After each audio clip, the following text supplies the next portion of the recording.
Olá, primeiros anos. Então, iniciaremos a terceira unidade com o assunto barroco. Acredito que o mapa mental aqui dê para ver mais ou menos o que se trata.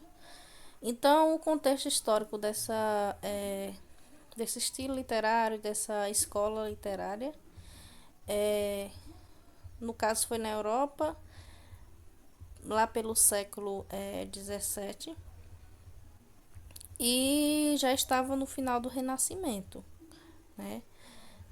Os costumes, valores, relações sociais, na verdade, eles eram chamados de barroco mesmo. E aí houve no catolicismo a crise do paganismo, né? O pessoal estava um pouco apreensivos em relação a essa questão do paganismo. Já tinham outras ideias formadas. E como eu sempre falo que as escolas literárias, uma está atrelada à outra em relação aos países, em Portugal estava acontecendo uma crise, né? Os portugueses estavam se esforçando para preservar a cultura nessa crise. E, no caso, o barroco ele foi introduzido pelos missionários católicos, em Portugal, no caso. E no Brasil, né, como sempre, foi trazido de outro país, no caso de Espanha e de Portugal, e introduzido pelos missionários católicos e se desenvolveu em condições diferentes da Europa, é, porque justamente, é como eu sempre falo, em cada lugar é diferenciado o formato que cada escola literária, de certa forma, é trabalhada. Não tinha esse sentimento de coletividade perante essas pessoas que estavam adeptos aí do barroco. E os autores do barroco encontraram na literatura uma forma de criticar e combater essa mentalidade, né? Da não coletividade, enfim. As características dessa época. No caso, eles tinham essa questão, digamos que esse antônimo, né, entre corpo e alma, o prazer e o pecado, o desejo e a culpa, a vida e a morte, né, na questão dialética do dia a dia, digamos assim.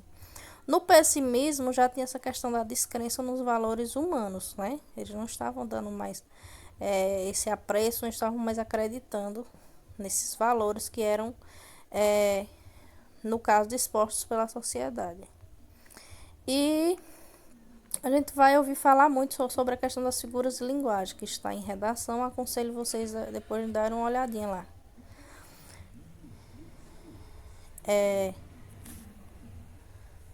No caso, vai ter alguns barulhos aí, vocês vão precisar ignorar, infelizmente. No caso, na poesia, nós temos aí a questão da hipérbole, hipérbato, paradoxo, que a hipérbole é conhecida como exagero, né? Hipérbato é a inversão das coisas. E o paradoxo são ideias que se assimilam. Então, assim, naquela época foi atribuída aí essa frase carpe diem, né? Que é aproveitar o dia. Uma frase muito conhecida hoje em dia. E nesse caso aí, eles tinham essa questão da linguagem elevada, né? Uma linguagem mais organizada, digamos assim. E no caso eles tinham sempre um jogo de ideias, né? No conceito de concepção do que se tratava na época. E esse jogo de palavras também. Nessa época entrou, no caso, Gregório de Matos, né, como autor, na época autor brasileiro. Ele tinha algumas poesias satíricas.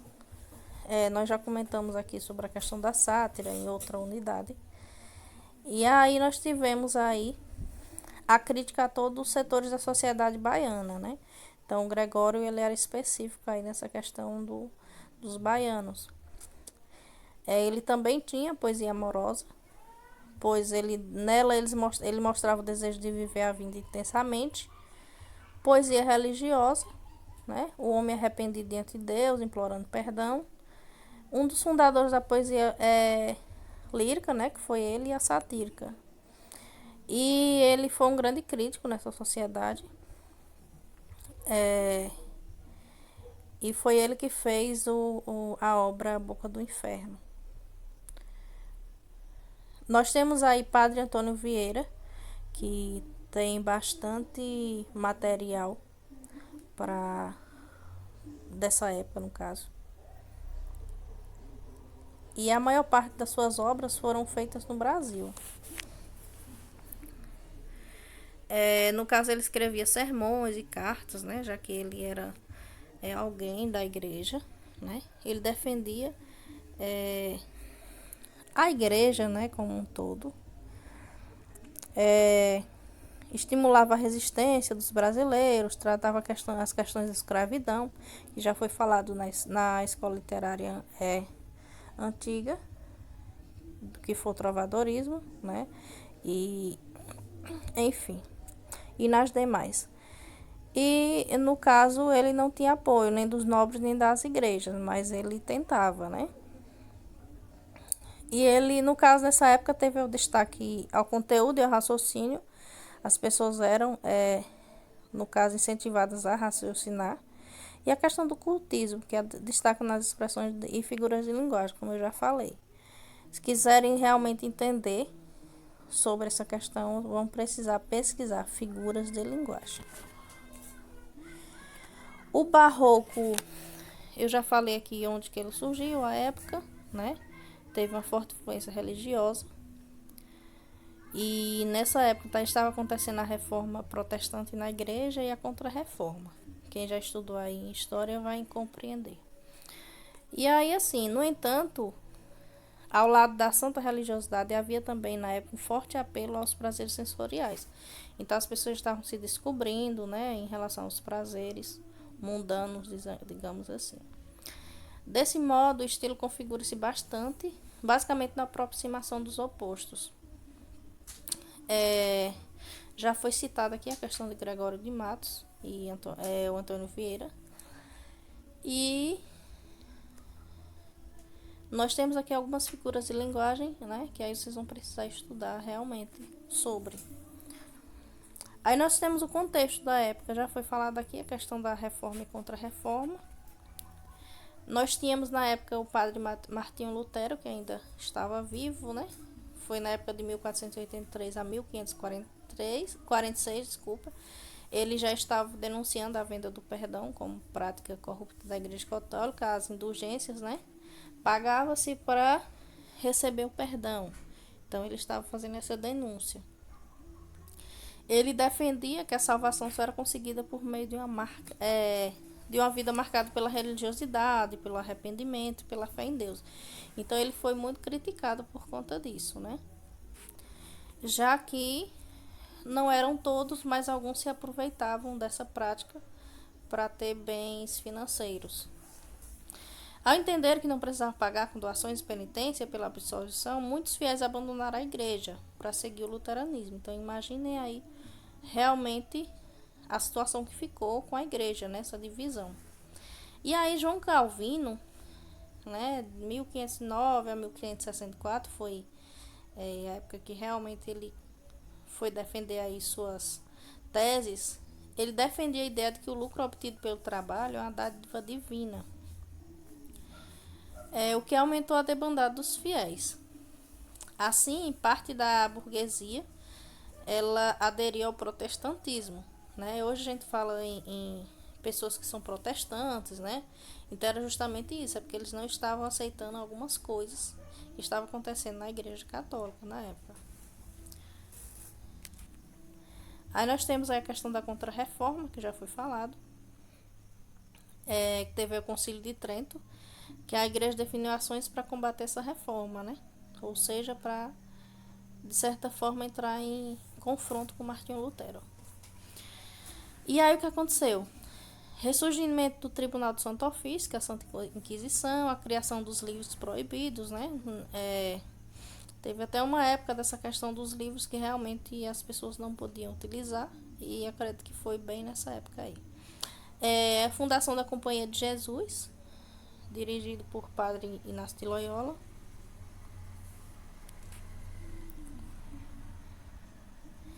E a influência religiosa ela foi marcante na formação desses autores barrocos. Só que em oposição a essa religiosidade tinha um forte apelo, como eu já falei, né, aos prazeres do mundo, o desejo de se entregar ao mundanismo. E essa época foi marcada pela oposição por esse conflito, né? As pessoas não queriam pecar, mas ao mesmo tempo estavam conhecendo o seu corpo. Aí as características do barroco nessa época, né? Tinha essa questão da oposição, do conflito, né? Que as pessoas ficavam nessa situação. O que acaba revelando uma forte angústia existencial. Dessa forma, as obras literárias dessa época apresentam visões opostas, que, por exemplo, como falei aí da questão do antônimo, né? Quer dizer, estou falando no momento, que é, por exemplo, o antropocentrismo, que refere-se aí à questão digamos, quando a gente está falando da ciência como um todo. E do teocentrismo, né, que é Deus acima de tudo. Essa oposição entre o sagrado e o profano, né, as coisas sagradas, as coisas mundanas.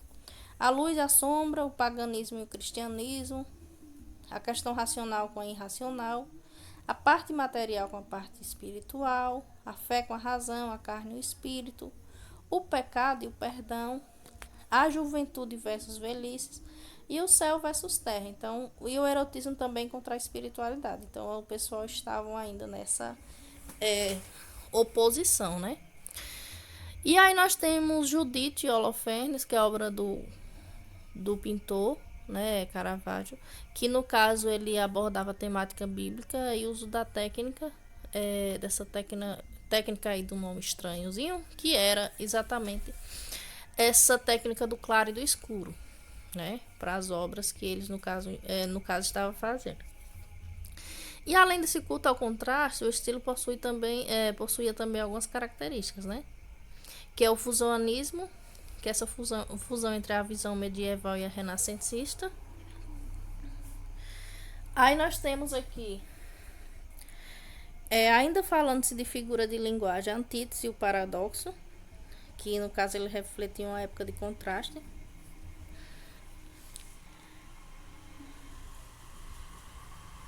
Aconselho vocês a pesquisarem aí o que é antítese e paradoxo como figura de linguagem. O feísmo, que é a fascinação pela miséria humana, crueldade, dor, podridão e morte.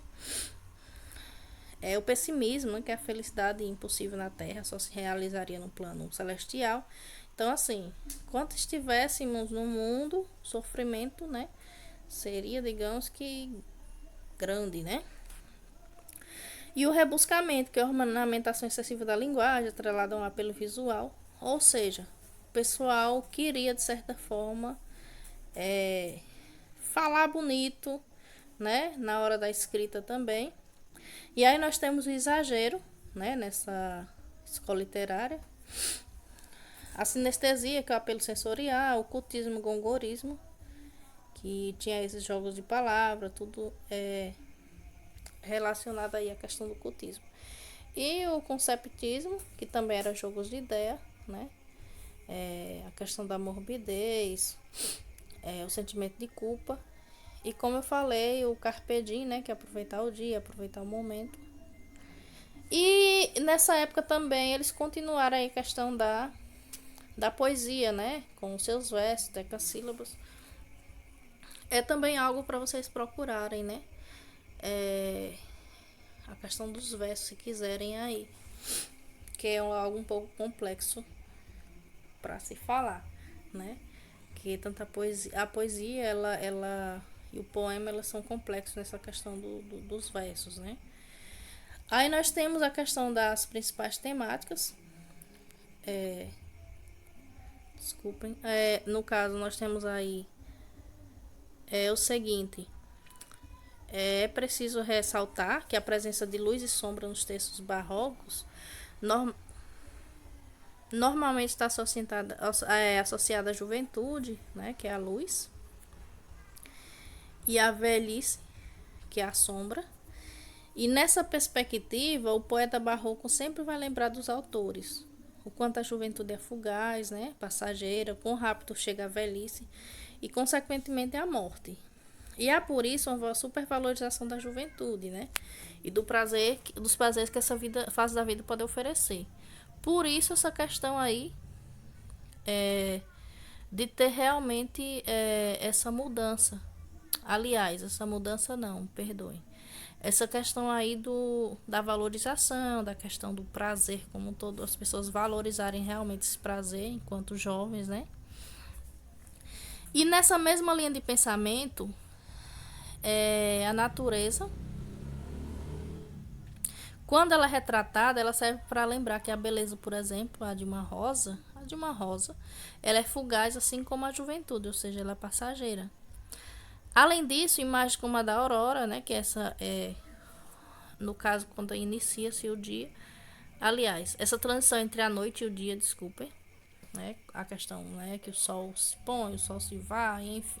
E essa questão do crepúsculo também, ou seja, a aurora e o crepúsculo, né? Essa questão entre o sol ir, o sol voltar, essa transição. Que simbolizava, no caso, o dualismo, que é o típico do estilo barroco. Nós temos aqui a questão do barroco na Europa, né?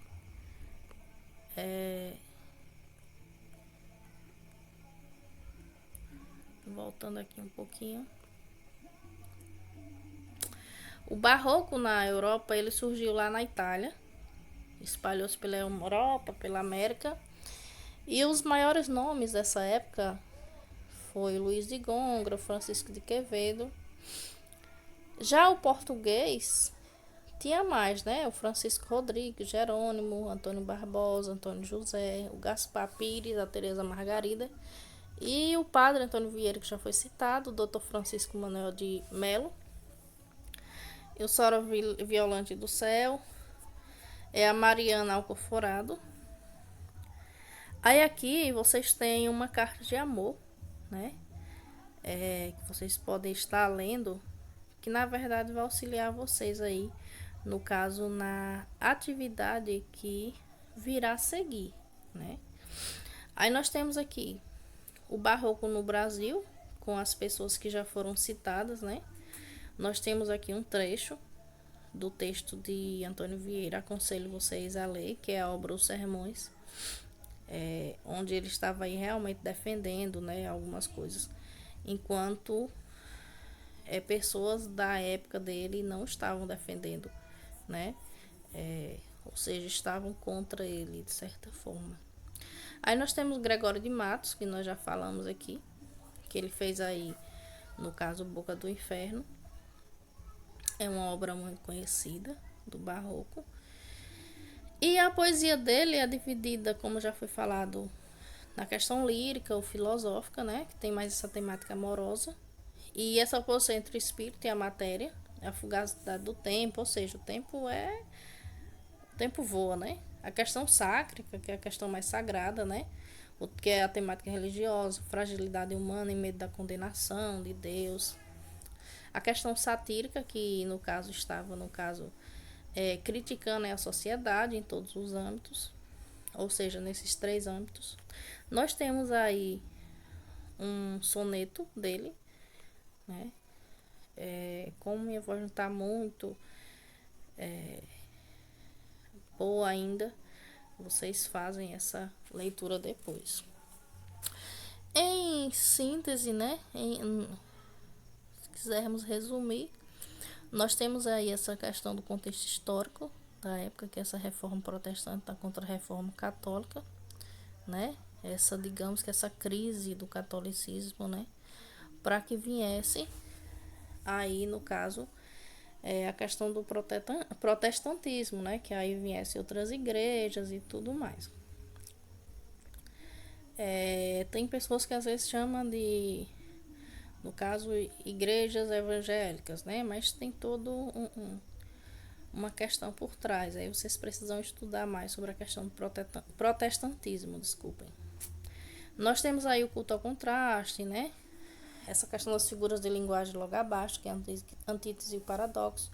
A questão do pessimismo, que já foi citada, rebuscamento, hipérbole, que é exagero, cultismo, conceptismo, a morbidez, o sentimento de culpa, o carpe diem, né, que é para aproveitar bem tudo, e o emprego dessas medidas novas, né, que foram atribuídas pela igreja e tudo mais.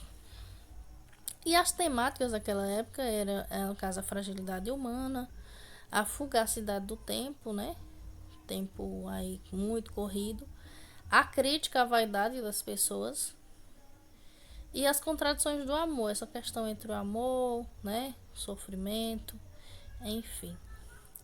Logo abaixo vocês terão aí uma pequena atividade para fazer, apenas 3 questões. E aí, em breve nós faremos a correção da mesma para ver se realmente vocês pegaram o assunto, né? Próximo aí a questão do simulado, teremos nova oportunidade de estar revendo esse assunto. Peço que anotem as dúvidas de vocês a respeito do que ainda ficaram em dúvida. E é isso.